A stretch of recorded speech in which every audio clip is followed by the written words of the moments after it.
Өнөөдөр нийт хувьцаа эзэмшигчдийн 82% нь өөрийн гэсэн данстай байна. Харин 17% нь буюу 176 мянган хүн хөрөнгийн зах зээлийн арилжаанд оролцох боломжгүй юм а.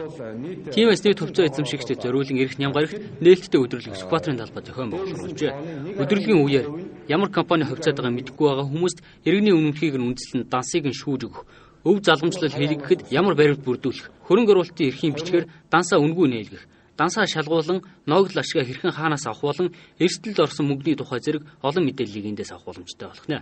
Дансыг мөн төлбөргүй нээх ийм ажлыг зохион байгуулж байгаа.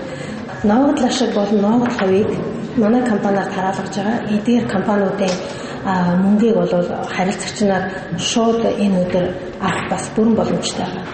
Ялангуяа энэ үйл ажиллагаа цэнхэр ягаан тасбараа хаана юу болж хувирсныг мэдэхгүй байгаа. Мөн 1998-аас 2000 оны хоорондох арилжааны банкны дампуурлын үеэр эрсдэлд өртсөн хүмүүс мөнгөө хинээс авахаа мэдэхгүй байгаа хүмүүст ач тусаа өгөх юм байна. Дашим дурдгад одоо хөрөнгийн бүртгэлтэй 386 хувьцаат компани байна. Тэдний хувьцаа эзэмшигчтэй олох ногдол ашгийн хэмжээ 2001 онд 3 тэрбум төгрөг байсан бол 2007 оны эхний хагасдлыг хэд 7 тэрбум төгрөг болон өсжээ. Хамгийн гол нь одоо үнэт цаасныхаа сургийг алдсан хүмүүс хөрөнгө оруулсан компаниа мэдэж ямар хэмжээний хөрөнгөтэй болсноо мэдрэн идэвхтэй хамтран ажиллах нь чухал байгаа юм байна.